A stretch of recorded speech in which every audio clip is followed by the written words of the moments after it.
Bonjour à toutes et à tous et bienvenue dans ce nouveau tutoriel Affinity Photo gratuit dans lequel aujourd'hui nous allons venir nous intéresser à tout ce qui est outils de projection directe dans le logiciel. Donc que ce soit en 360 rectangulaire comme vous pouvez le voir ici, nous verrons comment le paramétrer, comment l'utiliser, ou alors tout simplement en paramétrage, donc ce qu'ils appellent sphérique. Donc nous verrons comment ils fonctionnent, à quoi ils servent et comment vous pouvez les utiliser. Si jamais vous avez des questions sur cette petite application gratuite, bien sûr n'hésitez pas à m'en faire part, je resterai à votre disposition. J'espère que cette projection directe et le tutoriel qui en découle vous seront utiles dans vos compositions et retouches photos. Pour ma part, je vous souhaite un bon visionnage de cette vidéo et vous dis à tout de suite. Nous allons donc pouvoir attaquer nos projections en direct dans Affinity Photo. Alors pour ce faire, vous voyez ici, j'ai pris une photo tout simplement panoramique. Comme vous le verrez après sur une autre photo qui est celle-ci, je vous montrerai que ça peut marcher sur d'autres types de photos, même si le rendu est bien moins intéressant. Pour faire ces projections dynamiques, vous allez venir tout simplement dans Calque, et vous avez ici projection en direct. Deux options s'offrent à vous. Une première qui s'appelle la projection équirectangulaire et la projection de perspective. La première vous permettra de réaliser un effet 360 sur votre photo, tandis que la deuxième vous permettra de modifier la perspective de celle-ci. On va bien sûr voir les deux. Pour la première, vous allez cliquer sur projection que je n'oublie pas le mot, équirectangulaire, et vous avez donc ici, vous voyez, une simulation 360 de votre image qui va se faire. Vous avez juste à cliquer dessus et vous voyez que vous allez la faire tourner sur elle-même. Vous avez bien sûr le ciel au-dessus, le sol en dessous, et c'est pourquoi ici j'ai choisi un panorama, tout simplement histoire d'avoir une jointure qui soit un petit peu plus réaliste. Même si comme le panorama n'a pas été fait pour ce type d'effet, vous voyez qu'il y a ici un petit souci au niveau de la jointure entre les deux. Vous avez maintenant un autre menu ici qui vous permettra en fait, plutôt que de coordonner votre panorama et votre 360 à la main, la possibilité de venir le faire par vous-même. Vous allez ici pouvoir venir choisir, vous voyez, l'angle d'inclinaison. Est-ce que vous voulez aller à 360 ou au contraire à 0? Ça vous permet de faire rapidement et de choisir vous-même le tour. Vous avez ce que l'on appelle ici le pas. Le pas, lui, il va vous donner donc une inclinaison de haut en bas, donc verticale, et non pas horizontale comme l'intitulé. Donc de cette façon, déjà, vous avez la possibilité, vous voyez, de venir définir l'endroit que vous souhaitez avoir en termes de vision. Après, vous avez votre champ de vision ici, qui va vous permettre, comme son nom l'indique, de venir définir le champ de vision, c'est-à-dire l'écartement que va avoir celui-ci.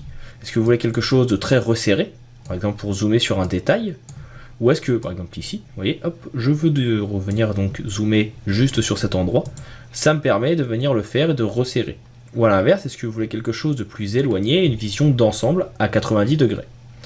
Et enfin, vous avez la possibilité ici de venir redresser l'image si jamais vous trouvez que la ligne d'horizon ne l'est pas assez, vous voyez, vous pouvez venir la redresser manuellement, ou au contraire venir donc l'incliner dans l'autre sens. Une fois que vous avez donc terminé, vous pouvez centrer les coordonnées, ici tout simplement.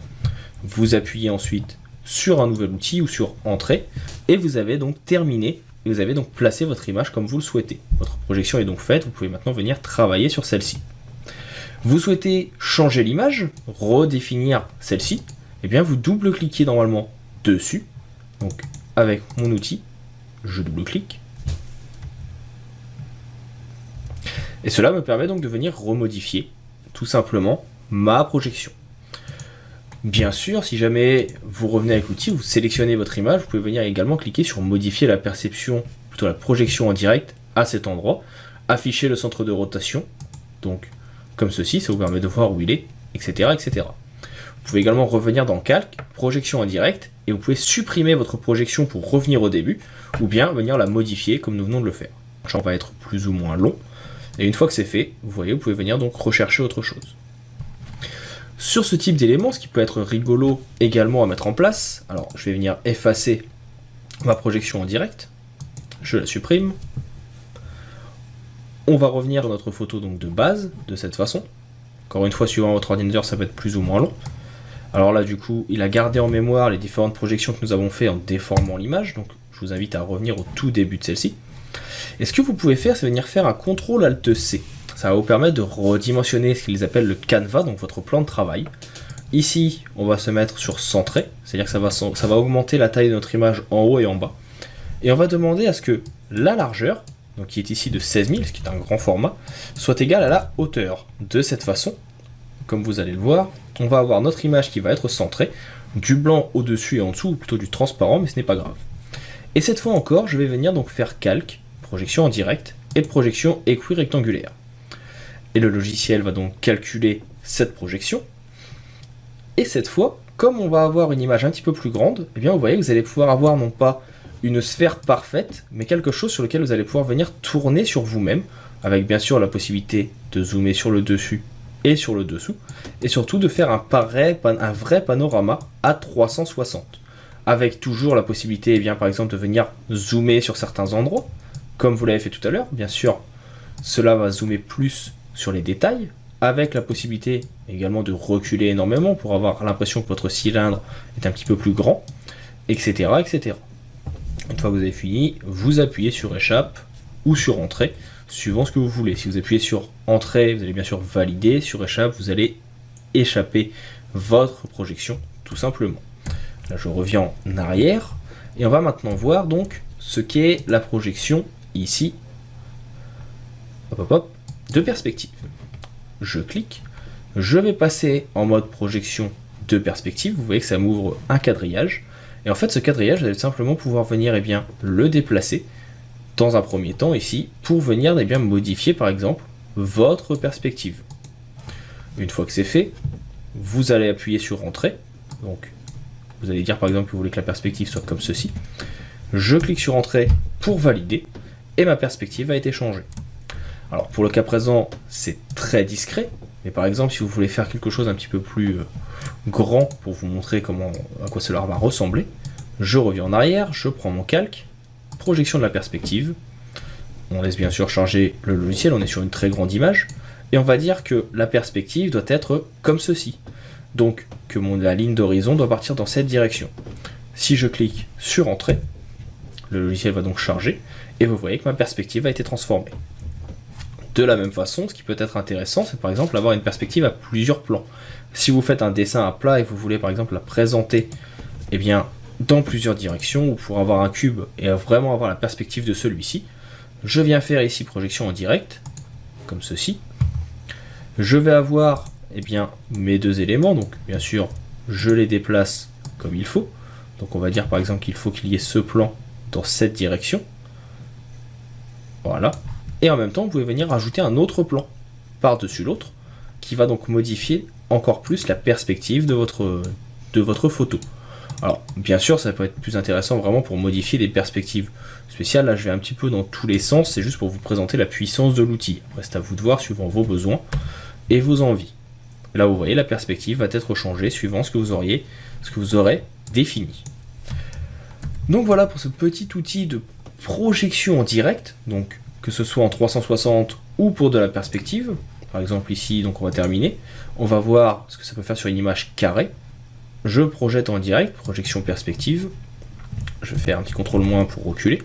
Et je veux donc que mon personnage soit un tout petit peu plus petit. Par exemple, je veux que la perspective soit un petit peu différente. Je vais cliquer sur entrée. Et vous voyez donc que la perspective est tout de suite modifiée. Tout simplement parce que... je ne vais pas revenir en arrière. Affinity Photo va vous permettre de la modifier. En gros, on va venir dire que le coin le plus à gauche, ici, sera donc déplacé à cet endroit-là, que le coin le plus à droite sera déplacé de l'autre côté, et cela va donc rapprocher normalement notre image. J'appuie sur Entrée. Alors autant pour moi, je l'ai fait en sens inverse. On recommence. Hop. Donc de cette façon, si je vais en bas donc écarter mon image, je vais demander donc à ce que la perspective soit écartée entre guillemets, et bien de ce fait, quand je vais valider, la perspective va se modifier, se resserrer, parce que la perspective du haut va donc être resserrée. Donc voilà pour cette petite astuce sur la perspective. J'espère bien sûr que cela vous aura été utile. J'espère que bien sûr j'aurai été assez clair et vous aurez bien compris comment fonctionnent ces outils de projection en direct dans Affinity Photo. Si jamais vous avez des questions, je reste bien sûr à votre disposition, donc n'hésitez pas à m'en faire part.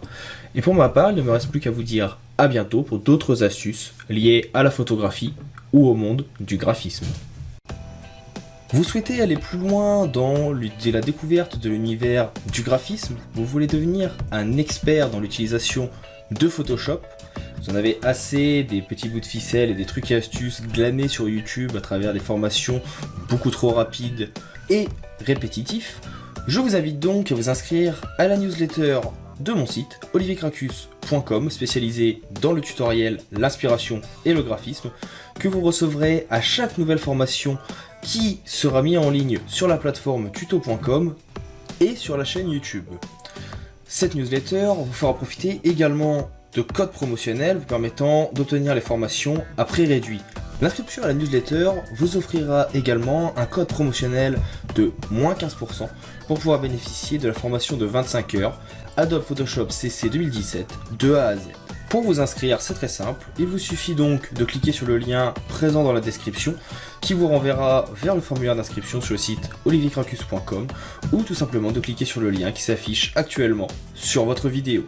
Si vous voulez en apprendre un petit peu plus sur la formation Adobe Photoshop CC de A à Z, eh bien cliquez sur la petite vidéo qui apparaît à votre écran et qui sera tout simplement un trailer de cette formation. Il ne me reste plus qu'à vous donner rendez-vous dans les prochaines formations et les prochains tutoriels présents sur la chaîne et sur la page tuto.com et à vous souhaiter une bonne continuation.